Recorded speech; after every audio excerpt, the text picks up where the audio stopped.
selamat datang di Story Kauri. Ini adalah channel kedua artikel YouTube. Jangan lupa subscribe ya guys, dan tekan notifikasinya.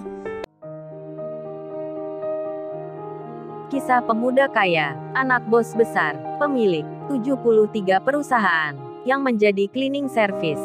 Episode 560, Sarah yang jantungan, melihat hal yang mengejutkan. Cowok yang baru saja dihinanya, dilecehkan dengan rendahnya, tiba-tiba dihormati, dipanggil tuan muda, oleh bos-bos perusahaan.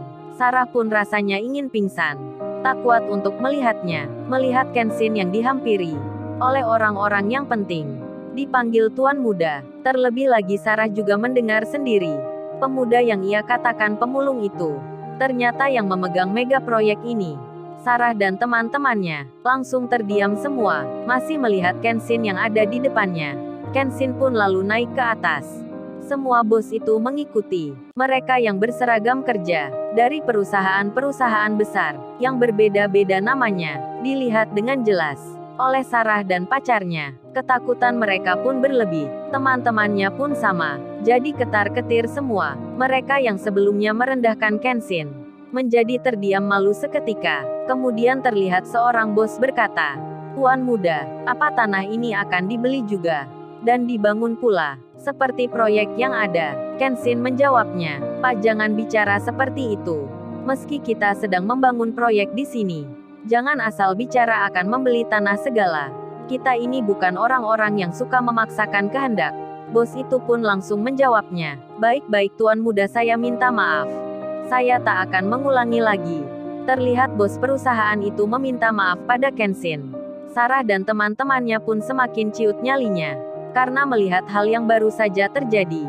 Orang-orang penting yang ada di sekitarnya ini sangat begitu menaati laki-laki ini. Pak Darmin pun menghampiri Kenshin sembari bicara, "Maafkan saya Mas Kenshin, sudah menyuruh-nyuruh membantu Bapak mencabuti rumput ini. Saya tidak tahu sebelumnya kalau Mas Kenshin yang mempunyai proyek itu." Kenshin menjawabnya, "Tidak mengapa Pak, saya malah senang membantu. Jadi Pak Darmin gak usah segan. Ini nanti saya akan melanjutkan lagi." Sedang Sarah dan teman-temannya tak bisa menghindar dari tempat itu, karena mobil mereka juga terhalang oleh mobil-mobil bos perusahaan yang ada di situ, yang berhenti di samping kiri dan kanannya, di depan dan belakangnya. Terlebih lagi, para pimpinan tersebut semua berdiri mengitari. Sarah pun terjebak di tempatnya, tak bisa kemana-mana, hingga terpaksa mendengar percakapan antara Kenshin dengan orang di sekitarnya. Kemudian handphonenya Kenshin berdering. Kenshin mengangkatnya, tak sengaja ditekan tanda loudspeakernya. Terdengar Kaori bicara, "Sayang, entar kamu pulangnya jam berapa ya? Ini aku masakin ikan buat kamu.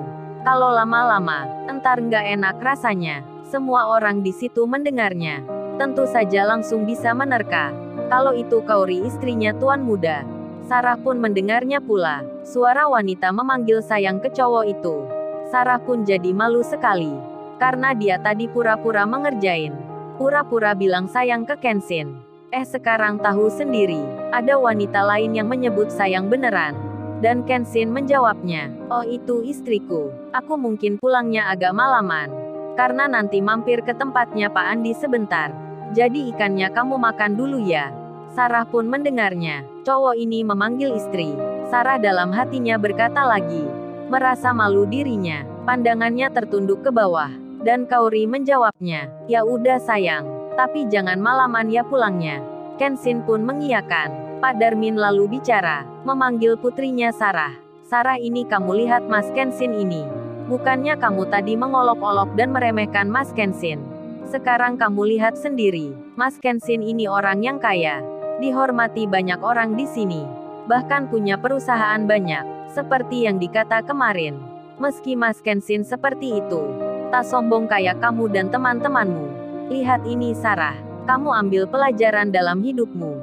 Ini sekali akan kamu temui, karena jarang dijumpai ada pemuda yang kaya, yang bahkan di luar perkiraanmu, seperti Mas Kenshin ini, mau membantu Bapak mendorong gerobak sampah, mau membantu Bapak memasukkan plastik-plastik yang bekas. Sekarang apa kamu bisa menyombongkan diri? Apa kamu tidak malu sekali? Pak Darmin bicara sambil marah-marah. Wajahnya terlihat emosi. Berkata pada Sarah putrinya. Semua orang yang di situ pun mendengarnya. Langsung jadi tahu maksudnya. Wanita yang berdiri ini, bersama teman-temannya, pasti baru saja menghina tuan muda.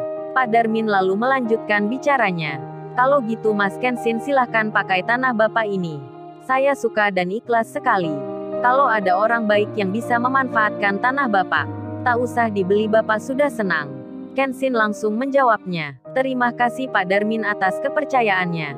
Tapi lahan tanah yang dimiliki ayah saya sudah begitu luasnya. Pekerjaannya pun belum selesai semua. Dan kita tak akan mau menerima tanah pemberian begitu saja. Oleh karena hal itu, Pak Darmin kelola saja. Atau kalau butuh bantuan, nanti bisa dibantu warga di sini. Hasilnya Pak Darmin bisa miliki. Sebab yang dibangun itu, 70%-nya adalah supermarket untuk petani, yang akan kita beli hasil ladangnya. Terlebih lagi tanah Pak Darmin adalah nanti miliknya Mbak Sarah ini. Jadi tidak baik diberikan ke orang lain. Mendengar ucapan Kenshin seperti itu, Sarah pun jantungnya deg-degan sekali. Dak-dikduk dibuatnya. Pandangannya langsung melihat ke Kenshin. Begitu pula pacar dan teman-temannya, yang terkaget semua. Dan Kenshin mendekati Sarah. Makin bergetar hatinya. Aduh padahal ada pacarnya. Sarah kok gemetaran rasanya. Hingga Kenshin bicara. Oh ya Mbak Sarah. Sekarang Mbak Sarah minta maaf ke ayahnya. Jangan diulangi lagi hal yang menyombongkan diri itu. Karena kaya itu letaknya ada di hati. Siapa yang bahagia, itulah orang yang kaya. Membantu orang lain pun bisa disebut begitu. Apalagi membuat orang tua tersenyum.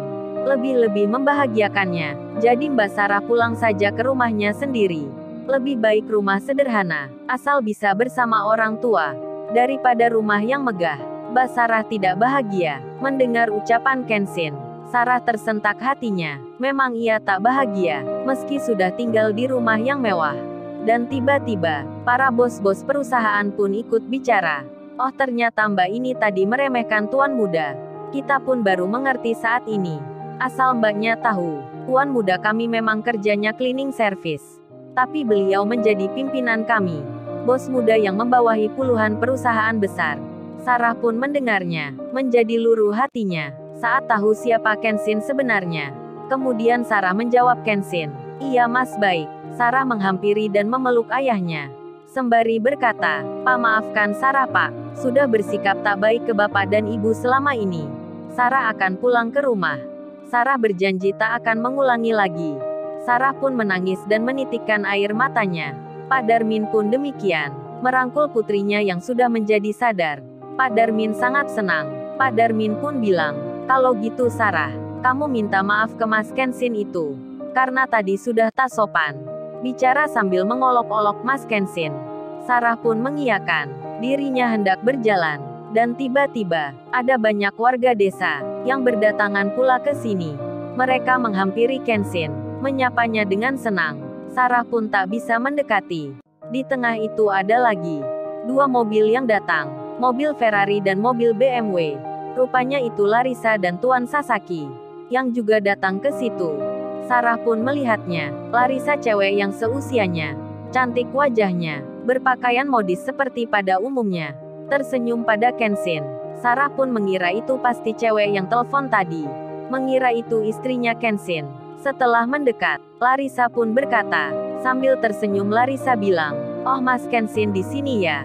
Ini aku bawain makanan untuk masnya.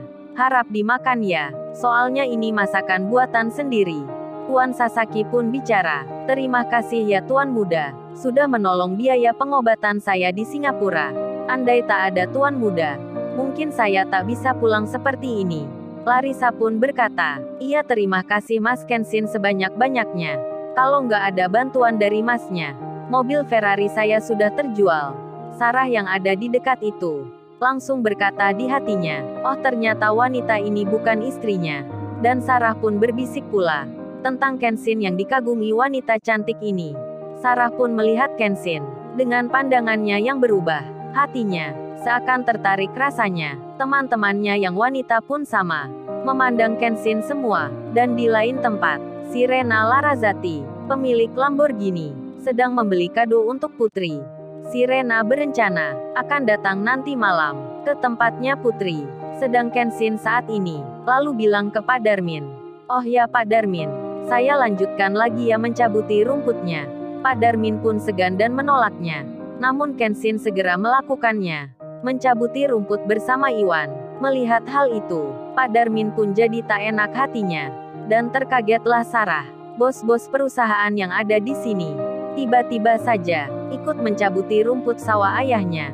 Sarah pun sampai terbawa perasaan.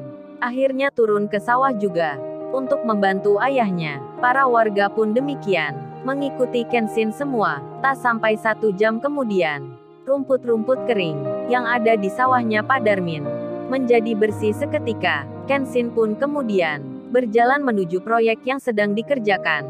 Hingga sampai sore hari, Kenshin pun kembali bersama Iwan dan Pak Darmin. Kenshin tak mau diantarkan pakai mobil oleh bos-bos perusahaan. Mereka tetap naik angkutan umum. Sarah yang melihatnya, menjadi terpesona dibuatnya. Pemuda kaya itu, hidupnya sangat sederhana. Larissa pun sama, selalu tersenyum ke Kenshin. Hingga Kenshin meninggalkan tempat itu, Kenshin langsung menuju ke rumahnya Pak Andi, untuk menghadiri ulang tahunnya Putri. Detik-detik Kenshin pun akan bertemu Rena Larrazati. Si Rena pun sama, tak akan mengiranya. Lalu, bagaimana kisah selanjutnya? Subscribe channel ini untuk episode berikutnya. Terima kasih. Jangan lupa ya guys, untuk kelanjutan ceritanya ada di channel Story Kauri. Jangan lupa subscribe ya guys, dan tekan notifikasinya.